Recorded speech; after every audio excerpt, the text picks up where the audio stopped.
এই হলো কনকলতা। সে আজ বড় খুশি, কারণ তার ছেলে বিয়ে করে নতুন বউ ঘরে নিয়ে এসেছে। এসো বৌমা, এসো ঘরে এসো। তুমি হলে এই বাড়ির নকি। আজ থেকে এই সংসারের সমস্ত দায়িত্ব। এ কি মা, আপনি পাই দিয়ে দিলেন? চুপ করো বৌমা, চুপ করো। বুঝতে পারি নাই কেন জানি বায়ুখান বের হয়ে গেল। এই কনকলতা দি, এত পচা গন্ধ কিসের? বিয়া বাড়িতে এত পচা গন্ধ কিসের? আপনারা সবাই চুপ করুন, চুপ করুন। কেউ যেন জানতে না পারে আমার শাশুড়ি মা কিন্তু পেঁদে দিয়েছে। নতুন বইয়ের কথা শুনে সবাই হাসতে লাগলো আর বলতে লাগলো, তোমার বইয়ের তো পেটে কোনো কথাই থাকে না। কি পেট পাতলা বউ হয়েছে গো তোমার কনকলতা। সবার এত হাসাহাসি দেখে শাশুড়ি কনকলতা পড়ে গেল ভীষণ লজ্জায়। এত হাসাহাসি কিসের? ও বৌমা, আমায় এক কাপ চা দাও। এই যে বাবা, আপনার চা। দাও বৌমা, চা দাও। বাবা, আপনি বসুন, বসে বসে চা খান। বৌমা, আমি বইতে পারুম না। কেন বাবা? আসলে সেই দিন আমি তোমার শাশুড়ি মার সাথে খুব ঝগড়া করতেছিলাম, আর তোমার শাশুড়ি মা রাইগা গিয়া একটা না খন্তি গরম কইরা আমার পিছনে সেকা দিয়া দিছে। এই থেকে আমি আর নিচে বইতে পারি না, বুঝছো? মা, ও মা, আপনি কোথায় গেলেন? শুনে যান, একটু শুনে যান। কি হয়েছে বৌমা? আচ্ছা মা, আমি যদি রেখে গিয়ে আপনার ছেলের পেছনে গরম পন্থী ছ্যাঁকা দিয়ে দিই, তাহলে আপনার কেমন লাগবে বলুন তো?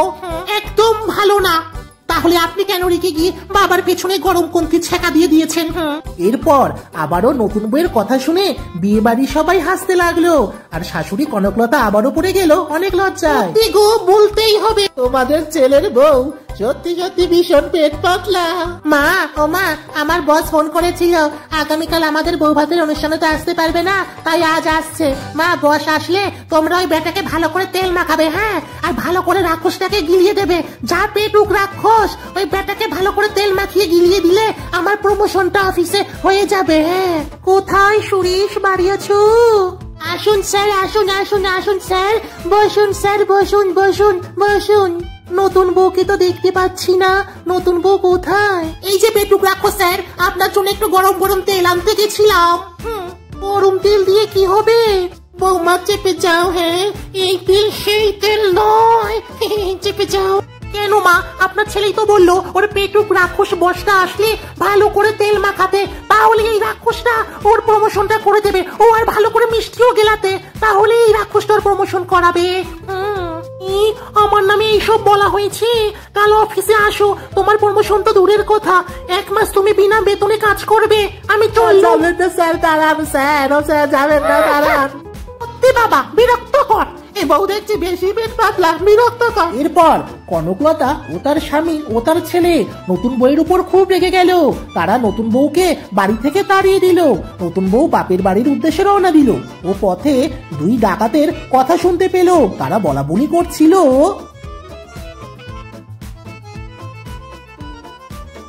শোন, আজকে ওই কনকলতা বুড়ির বাড়ি ডাকাতি করতে হবে। হ্যাঁ, শুনেছি বুড়িটা ওর ছেলেটাকে বিয়ে দিয়েছে, এখন তো ওদের বাড়ি অনেক গয়নাগাটি আছে। এরপর ডাকাতদের এই পরিকল্পনা জানতে পেরে নতুন বউ তো আবার শ্বশুর বাড়ি ফিরে গেল। ও শ্বশুর বাড়ির সকলকে ডাকাতদের পরিকল্পনার কথা সব খুলে বলল। নতুন বউয়ের কাছে ডাকাতদের পরিকল্পনার কথা জানতে পেরে সবাই খুন্তি, চিরুনি, লাঠি আর ঝাঁটা নিয়ে ডাকাত তাড়াবে বলে আগে থেকেই তৈরি হয়ে গেল। এরপর ডাকাতেরা যখন ডাকাতি করতে এলো, নতুন বউ তাদের গায়ে ফুটো দিতে লাগলো ও তাদেরকে ভেঙাতে লাগলো। নতুন বউয়ের এই কাণ্ড কারখানা দেখে ডাকাতেরা ছুটে পালাতে লাগলো। তো সবাই যে যার হাতের অস্ত্র নিয়ে ডাকাতের তাড়া করলো। ডাকাতের তো একরকম ছেড়ে দেওয়া কেঁদে বাঁচির মতো অবস্থা।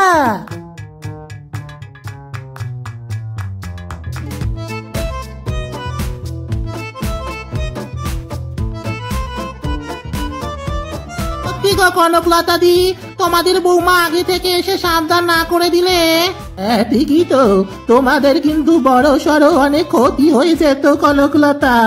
বৌমা, তুমি আমাদের ক্ষমা করে দিও মা। এসো বৌমা, তুমি ঘরে এসো, তুমি আমার বাড়ির লোক কি বৌমা। হ্যাঁ, এসো এসো, তুমি আমার পাশে এসো, এসো পাশে এসো।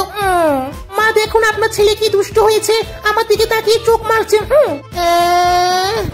এরপর থেকে এই পেট পাতলা বউকে নিয়ে সবাই খুব সুখে শান্তিতেই সংসার করতে লাগলো। তোমাদের গল্পটি কেমন লেগেছে আমাকে বলো।